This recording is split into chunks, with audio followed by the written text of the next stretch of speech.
Hacko Games is a games company based in Taiwan who's already come out with some very interesting Kickstarters and projects, among which are the Pride deck that came out a couple of years ago and that looked absolutely fantastic. Now they have teamed up with Chilean company Ludoismo game and with designers Martin Windischer, Pablo Céspedes and Victor Hugo Cisternas, as well as Mr. Odd Hackweller himself, to come out with a series of car games based on the Bauhaus school of design and looking very interesting. If you are watching this video, this game may already be in Kickstarter or may have already gone to Kickstarter. So what I'm going to do is to show you a little bit how these games play so you can have a better idea and hopefully help you back this project, which I think is going to be pretty well worth it because these games are actually quite neat. Welcome to the GMS Magazine review videos.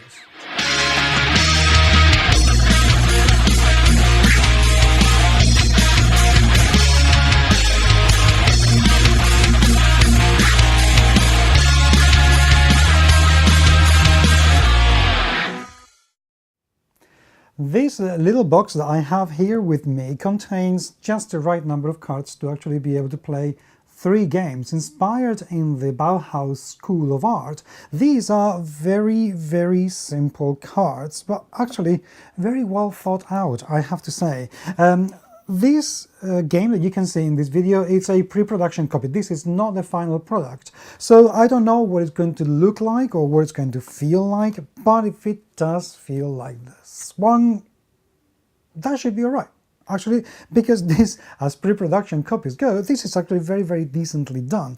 The game contains just a number of decks of cards that you're going to be using with each different game. So we have a white and blue,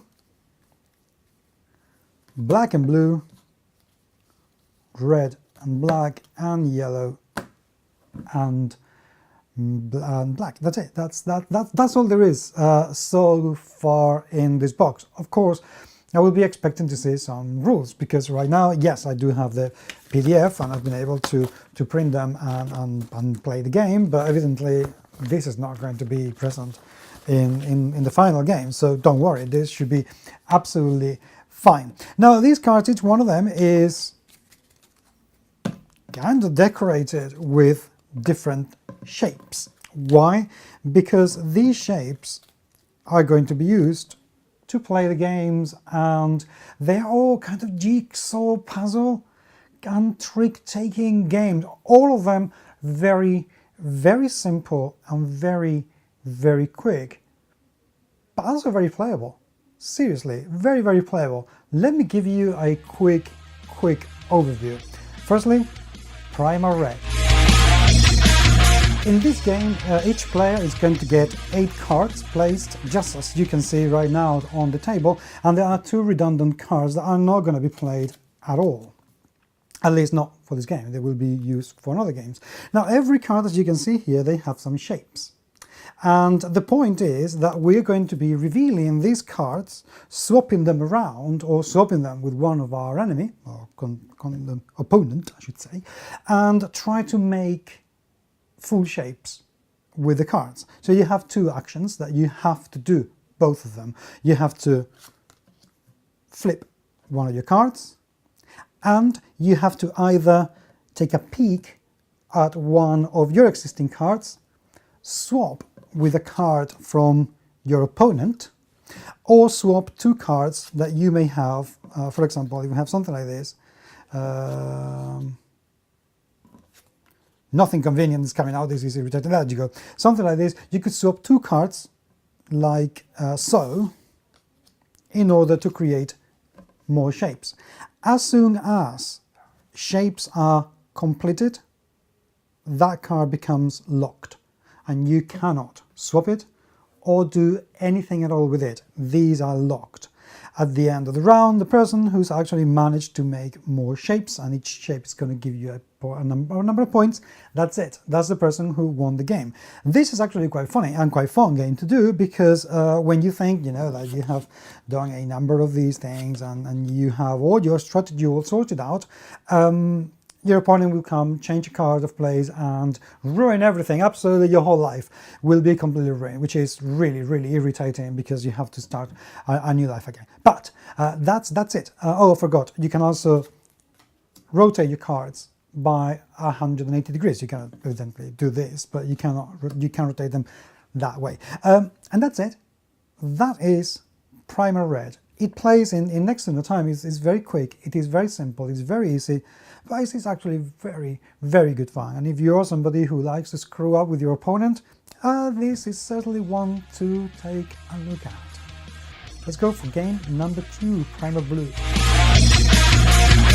In Primar Blue, we are going to use 2 decks, not just one, 2 decks, the white and blue and the black and blue kind of decks. Why? Because these are the shape cards and these are victory cards. Simple as that. How does this game play? Right, every player, and this is between 2 and 4 players, is going to get a victory card, which, although I am showing you openly because, well, this is a demonstration video more than anything else, it's going to be kept secret. You're not meant to allow anyone to see what card you have, because what you're going to do is to try to put one card on top of the other, and here, this in the shape cards, in order to obtain the winning condition. So every round, the players will take one card and put it on the table and reveal another card. The next round, another player will have to come and put a card not like that. They have to be 90 degrees on top of the other in order to try to get to the same shape for the winning card. So another card is revealed, and you try once again to put this card, for example, here, and they always must overlap. They must overlap always and forever. And then another card is revealed until, well, there are no cards, or somebody decides to swap. You can also take your victory card and you say, oh, this is going to be really difficult, but if I can manage to put this card over there, let's take a look, and I will take, oh, okay, well, let's take this card instead, and you put it there, and no one knows that you have this other card. However, once that's happened 4 times, consecutively, so no cards have been put on the table, no shape cards have been put on the table, then the game ends, and well, hopefully there will be a victor. This was a little bit more frustrating as a game. It was a little bit harder to understand how to play it and how to make the whole thing match everything. But it was also good fun. It was quite interesting, although a little bit frustrating. This will take a little bit of mastering, without a doubt. But once you get to grips with the fact that the background is the shape of is the color of the shape, it will become a little bit easier. This is part of the difficulty of the game, but it becomes a little bit easier, and it becomes a little bit more fun and a great deal more strategic.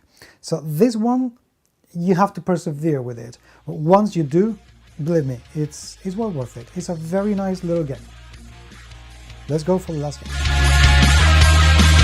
Primar Yellow. It's another kind of trick-taking card, which has a little bit more complex setup. I'm not going to say setup, but rule system. Let's put it that way. Thank goodness it does come with a very, very handy reference card in here, and the deck contains 3 different suits with 3 different shapes and several cards of different values. Now, the blue is worth more than the red is worth more than the yellow, and the yellow is worth more than the blue.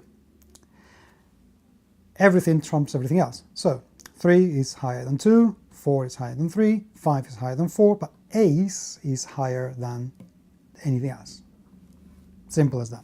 How is this going to play? Well, we're going to shuffle all the cards, very, very simply.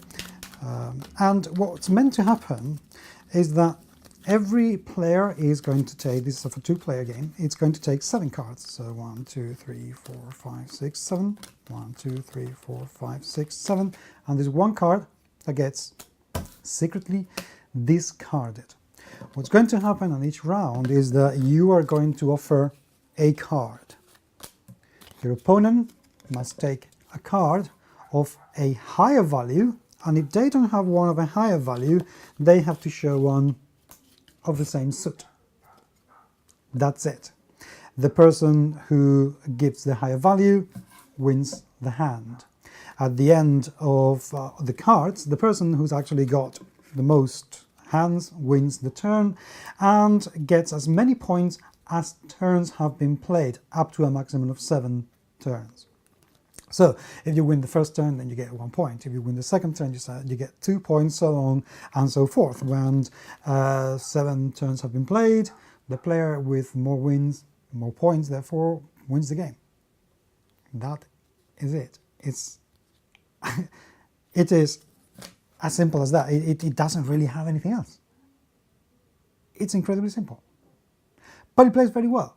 It is quite, oh, okay, let me, am I going to save this card for later, or am I going to throw it now with the hopes that, or, oh, wait a second, if I have these, then my opponent must have such and such and so on and so forth cards. So it makes you think a great deal. It plays very quickly, and, you know, it's pretty solid, pretty solid. So what do I make of this set of Bauhaus inspired games? You know, this is good. This is, I mean, don't get me wrong, these are not going to be earth-shattering kind of games or revolutionary games in terms of mechanisms of gameplay or anything at all like that, but they are good fun to play, they are very easy and accessible, they are pretty good. I have to say, they're nice to play, they are very solid games. And for games, 3 games that you can take with you in pretty much your wallet and take them anytime and play them in very short period of time and a very reduced space, yes, I would certainly consider backing this project and taking a look at this and getting this game, because, you know, I don't know, it was just very satisfying to play. I really hope that you will consider it, and I really hope that you will take a look at the Kickstarter, and I really hope that you will let me know what you think of these games if you have already played them, because I'd love to hear what you have to say. Thank you very much for being there. Please remember to subscribe to the channel for more reviews and unboxing videos that will be coming very soon indeed. Let me know your comments, give me a thumbs up if you have enjoyed the video, and please get in touch. I'll talk to you very soon.